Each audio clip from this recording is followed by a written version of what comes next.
사도행전 12장에서 14장입니다. 12장 야고보가 순교하고 베드로가 투옥되다. 그즈음 헤로데 임금이 교회에 속한 몇몇 사람을 해치려고 손을 뻗쳤다. 그는 먼저 요한의 형 야고보를 칼로 쳐 죽이게 하고서 유다인들이 그 일로 좋아하는 것을 보고 베드로도 잡아들이게 하였다. 때는 무교절 기간이었다.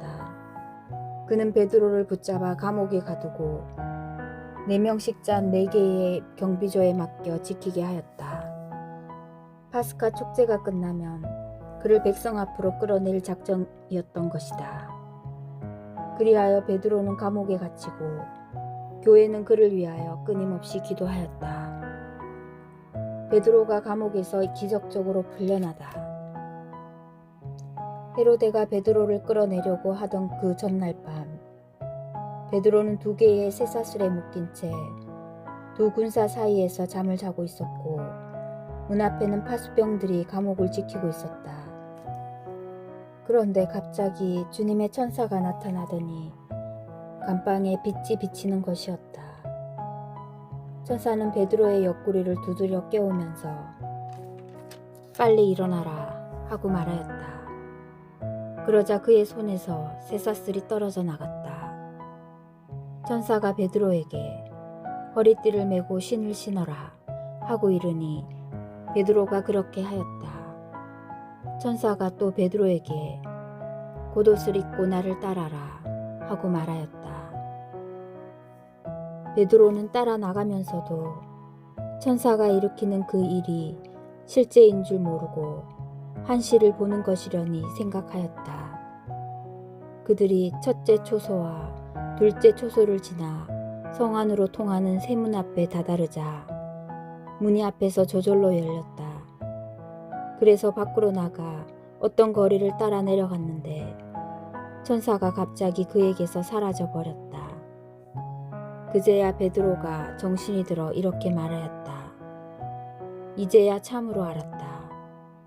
주님께서 당신의 천사를 보내시어 헤로데의 손에서 유다 백성이 바라던 그 모든 것에서 나를 빼내어 주셨다. 이러한 사실을 깨달은 베드로는 마르코라고 하는 요한의 어머니 마리아의 집으로 갔다.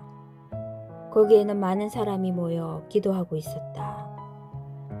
베드로가 바깥문을 두드리자 로데라는 하녀가 누구인지 보려고 문으로 갔다. 그 하녀는 베드로의 목소리를 알아듣고 너무 기뻐서 문을 열어주지도 않고 안으로 달려가 베드로가 문 앞에 서 있다고 알렸다. 사람들이 너 정신 나갔구나 하는데도 그 하녀는 사실이라고 우겼다. 그래서 사람들은 베드로의 천사다 하고 말하였다. 베드로가 줄곧 문을 두드리자 사람들이 문을 열어 그를 보고서는 깜짝 놀랐다. 베드로는 그들에게 조용히 하라고 손짓한 다음 주님께서 자기를 어떻게 감옥에서 끌어내 주셨는지 이야기하였다. 이어서 이 일을 야고보와 다른 형제들에게 알려주십시오 하고 이루고서 그곳을 떠나 다른 곳으로 갔다. 날이 밝자 군사들 사이에서는 베드로가 없어진 일로 적지 않은 소동이 일어났다. 헤로데는 베드로를 찾다가 찾아내지 못하자 파수병들을 문초한 뒤 처형하라고 명령을 내렸다.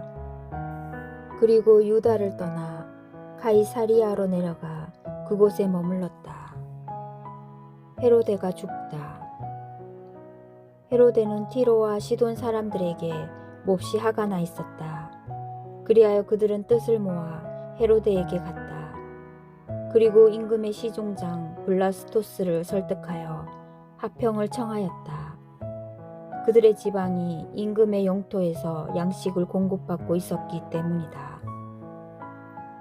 정해진 날에 헤로데는 화려한 임금 복장을 하고 연단에 앉아 그들에게 연설을 하였다. 그때의 군중이 저것은 신의 목소리지 사람의 목소리가 아니다 하고 외쳤다. 그러자 즉시 주님의 천사가 헤로데를 내리쳤다. 그가 그 영광을 하느님께 돌리지 않았기 때문이다. 그리하여 그는 벌레들에게 먹혀 숨을 거두었다. 바르나바와 사울이 안티오키아로 돌아가다. 하느님의 말씀은 더욱 자라면서 널리 퍼져나갔다. 바르나바와 사울은 예루살렘에서 사명을 수행한 다음 마르코라고 하는 요한을 데리고 돌아갔다. 13장 바르나바와 사울이 선교사로 파견되다. 안티오키아 교회에는 예언자들과 교사들이 있었는데 그들은 바르나바, 니게르라고 하는 시메온, 키레네 사람 루키오스, 헤로데 영주의 어린 시절 친구 마나엔, 그리고 사울이었다. 그들이 주님께 예배를 드리며 단식하고 있을 때에 성령께서 이르셨다. 내가 이를 맡기려고 바르나바와 사울을 불렀으니 나를 위하여 그 일을 하게 그 사람들을 따로 세워라. 그래서 그들은 단식하며 기도한 뒤 그 두 사람에게 안수하고 나서 떠나보냈다. 키프로스에서 선교하다. 성령께서 파견하신 바르나바와 사울은 셀레우키아로 내려간 다음 거기에서 배를 타고 키프로스로 건너갔다. 그리고 살라미스에 이르러 유다인들의 여러 회당에서 하느님의 말씀을 선포하였다. 그들은 요한을 조수로 데리고 있었다.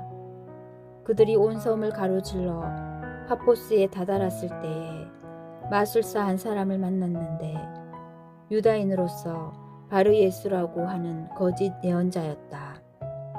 그는 슬기로운 사람인 세루기우스 바오로 총독의 수행원 가운데 하나였다. 총독은 바르나바와 사울을 불러 하느님의 말씀을 듣기를 원하였다. 그러나 그리스 말로 마술사를 뜻하는 그 엘리마스는 총독이 믿지 못하게 막으려고 그들을 반대하고 나섰다. 그때 바오로라고도 하는 사울이 성령으로 가득 차 그를 유심히 보며 말하였다.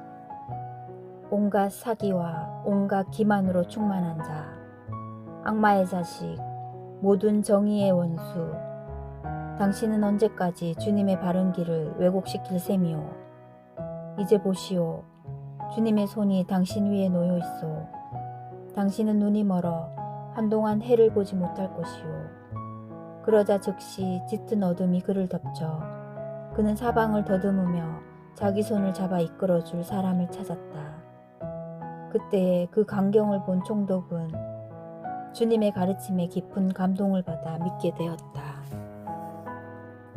피시디아의 안티오키에서 선교하다. 바오로 일행은 파포스에서 배를 타고 팜필리아의 페르게로 가고 요한은 그들과 헤어져 예루살렘으로 돌아갔다. 그들은 페르게에서 더 나아가 피시디아의 안티오키아에 이르러 안식일에 회당에 들어가 앉았다. 율법과 예언서 봉독이 끝나자 회당장들이 그들에게 사람을 보내어 형제들이여 백성을 격려할 말씀이 있으면 해주십시오 하고 말하였다. 그러자 바오로가 일어나 조용히 하라고 손짓한 다음 이렇게 말하였다. 이스라엘인 여러분, 그리고 하느님을 경외하는 여러분, 내 말을 들어보십시오. 이 이스라엘 백성의 하느님께서는 우리 조상들을 선택하시고 이집트 땅에서 나그네 살이할 때에 그들을 큰 백성으로 키워주셨으며 권능의 팔로 그들을 거기에서 데리고 나오셨습니다. 그리고 약 40년 동안 광야에서 그들의 소행을 참아주시고 가나안 땅에서 7민족을 멸하시어 그 땅을 그들의 상속재산으로 주셨는데 그때까지 약 450년이 걸렸습니다. 그 뒤에 사무엘 예언자 때까지 판관들을 세워주시고 그 다음에 그들이 임금을 요구하자 하느님께서는 베냐민 지파 사람으로서 키스의 아들인 사울을 그들에게 40년 동안 임금으로 세워주셨습니다. 그러고 나서 그를 물리치시고 그들에게 다윗을 임금으로 세우셨습니다. 그에 대해서는 내가 이사이의 아들 다윗을 찾아냈으니 그는 내 마음에 드는 사람으로 나의 뜻을 모두 실천할 것이다 하고 증언해 주셨습니다. 이 다윗의 후손 가운데에서 하느님께서는 약속하신 대로 예수님을 구원자로 이스라엘에 보내셨습니다. 이분께서 오시기 전에 요한이 이스라엘 온 백성에게 회개의 세례를 미리 선포하였습니다. 요한은 사명을 다 마칠 무렵 이렇게 말하였습니다. 너희는 내가 누구라고 생각하느냐? 나는 그분이 아니다. 그분께서는 내 뒤에 오시는데 나는 그분의 신발끈을 풀어드리기에도 합당하지 않다. 형제 여러분, 아브라함의 후손 여러분, 그리고 하느님을 경외하는 여러분, 이 구원의 말씀이 바로 우리에게 파견되셨습니다. 그런데 예루살렘 주민들과 그들의 지도자들은 그분을 알아보지 못하고 단죄하여 안식일마다 봉독되는 예언자들의 말씀이 이루어지게 하였습니다. 그들은 사형에 처할 아무런 제목도 찾아내지 못하였지만 그분을 죽이라고 빌라도에게 요구하였습니다. 그리하여 그분에 관하여 성경에 기록된 모든 것을 그들이 그렇게 다 이행한 뒤 사람들은 그분을 나무에서 내려 무덤에 모셨습니다. 그러나 하느님께서는 그분을 죽은 이들 가운데에서 다시 일으키셨습니다. 그 뒤에 그분께서는 당신과 함께 갈릴레아에서 예루살렘으로 올라간 이들에게 여러 날 동안 나타나셨습니다. 이 사람들이 이제 백성 앞에서 그분의 증인이 된 것입니다. 그래서 우리는 여러분에게 이 기쁜 소식을 전합니다. 우리 선조들에게 하신 약속을 하느님께서는 예수님을 다시 살리시어 그들의 후손인 우리에게 실현시켜 주셨습니다. 이는 시편 제2편에 기록된 그대로입니다. 너는 내 아들, 내가 오늘 너를 낳았노라. 또 하느님께서는 그분을 죽은 이들 가운데에서 살리시어 다시는 죽음의 나라로 돌아가지 않게 하신 것을 이렇게 미리 말씀하셨습니다. 나는 다윗에게 약속한 거룩하고 확실한 것들을 너희에게 주었다. 그래서 다른 시편에서는 당신께서는 당신의 거룩한 이가 죽음의 나라를 아니 보게 하실 것입니다. 하였습니다. 다윗은 일생 동안 하느님의 뜻을 받들어 섬기고 나서 잠든 다음 조상들 곁에 묻혀 죽음의 나라를 보았습니다. 그러나 하느님께서 다시 일으키신 그분께서는 죽음의 나라를 보지 않으셨습니다. 그러므로 형제 여러분은 이것을 알아야 합니다. 바로 그분을 통하여 여러분에게 죄의 용서가 선포됩니다. 모세의 율법으로는 여러분이 죄를 벗어나 의롭게 될 수 없었지만 믿는 사람은 누구나 그분 안에서 모든 죄를 벗어나 의롭게 됩니다. 그러나 예언서들에서 말하는 것이 여러분에게 미치지 않도록 조심하십시오. 보아라, 너희 비웃는 자들아, 놀라다 망해버려라. 내가 너희 시대에 한 가지 일을 하리라. 누가 너희에게 일러 주어도 너희가 도무지 믿지 못할 그런 일이다. 그들이 회당에서 나올 때 사람들은 다음 안식일에도 이러한 말씀을 해달라고 청하였다. 회중이 흩어진 뒤에 많은 유다인과 유다교로 개종하여 하느님을 섬기는 이들이 따라오자 바오로와 바르나바는 그들에게 이야기하며 하느님의 은총에 계속 충실하라고 권하였다. 그 다음 안식일에는 주님의 말씀을 들으려고 도시 사람들이 거의 다 모여들었다. 그 군중을 보고 유다인들은 시기심으로 가득 차 모독하는 말을 하며 바오로의 말을 반박하였다. 그러나 바오로와 바르나바는 담대히 말하였다. 우리는 하느님의 말씀을 먼저 여러분에게 전해야만 했습니다. 그러나 여러분이 그것을 배척하고 영원한 생명을 받기에 스스로 합당하지 못하다고 판단하니 이제 우리는 다른 민족들에게 돌아섭니다. 사실 주님께서 우리에게 이렇게 명령하셨습니다. 땅끝까지 구원을 가져다 주도록 내가 너를 다른 민족들의 빛으로 세웠다. 다른 민족 사람들은 이 말을 듣고 기뻐하며 주님의 말씀을 찬양하였다. 그리고 영원한 생명을 얻도록 정해진 사람들은 모두 믿게 되었다. 그리하여 주님의 말씀이 그 지방에 두루 퍼졌다. 그러나 유다인들은 하느님을 섬기는 기브인들과 구도시의 유지들을 선동하여 바오로와 바르나바를 박해하게 만들고 그 지방에서 그들을 내쫓았다. 그들은 발에 먼지를 털어버리고 나서 이코니온으로 갔다. 제자들은 기쁨과 성령으로 가득 차 있었다. 14장 이코니온에서 선교하다. 바오로와 바르나바는 이코니온에서도 전과 마찬가지로 유다인들의 회당에 들어가 설교하였다. 그리하여 수많은 유다인과 그리스인이 믿게 되었다.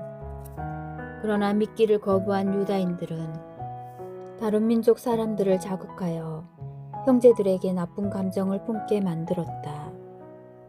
그래서 바오로와 바르나바는 그곳에 오랫동안 머무르면서 주님을 의지하며 담대히 설교하였다. 주님께서는 그들의 손을 통하여 표징과 이적들이 일어나게 해주시어 당신 은총에 관한 그들의 말을 확인해 주셨다. 그리하여 그 도시 사람들이 둘로 갈라져 한쪽은 유다인들의 편을 들고 다른 쪽은 사도들의 편을 들었다. 그런데 다른 민족 사람들과 유다인들이 저희 지도자들과 더불어 사도들을 괴롭히고 또 돌을 던져 죽이려고 하였다. 바오로와 바르나바는 그 일을 알아채고 리카오니아 지방의 도시 리스트라와 데르베와 그 근방으로 피해갔다. 그들은 거기에서도 복음을 전하였다.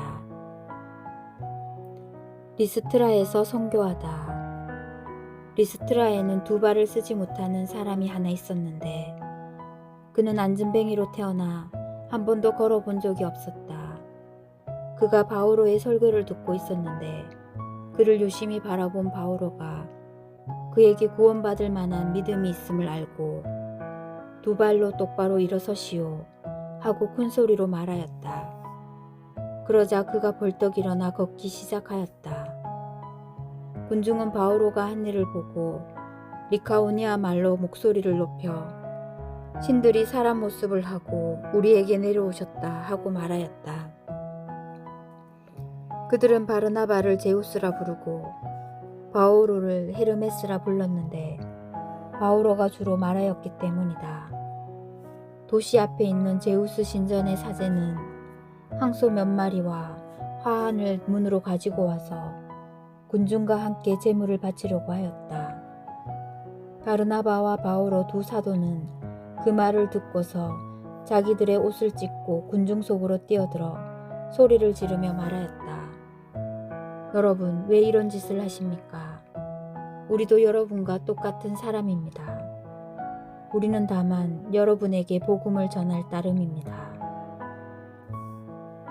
여러분이 이런 헛된 것들을 버리고 하늘과 땅과 바다와 또 그 안에 있는 모든 것을 만드신 살아계신 하느님께로 돌아서게 하려는 것입니다.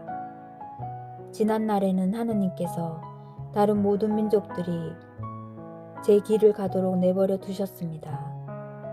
그러면서도 좋은 일을 해주셨으니 당신 자신을 드러내 보이지 않으신 것은 아닙니다. 곧 하늘에서 비와 열매 맺는 절기를 내려주시고 여러분을 양식으로 여러분의 마음을 기쁨으로 채워주셨습니다. 그들은 이렇게 말하면서 군중이 자기들에게 제물을 바치지 못하도록 겨우 말렸다. 그런데 안티오키아와 이코니온에서 유다인들이 몰려와 군중을 설득하고 바오로에게 돌을 던졌다. 그리고 그가 죽은 줄로 생각하고 도시 밖으로 끌어내다 버렸다. 그러나 제자들이 둘러싸자 그는 일어나 도시 안으로 들어갔다. 이튿날 그는 바르나바와 함께 베르베로 떠나갔다. 선교를 마치고 안티오키아로 돌아가다 바오로와 바르나바는 그 도시에서 복음을 전하고 수많은 사람을 제자로 삼은 다음 리스트라와 이코니온으로 갔다가 이어서 안티오키아로 돌아갔다. 그들은 제자들의 마음에 힘을 북돋아주고 계속 믿음에 충실하라고 격려하면서 우리가 하느님의 나라에 들어가려면 많은 환난을 겪어야 합니다 하고 말하였다. 그리고 교회마다 제자들을 위하여 원로들을 임명하고 단식하며 기도한 뒤에 그들이 믿게 된 주님께 그들을 의탁하였다.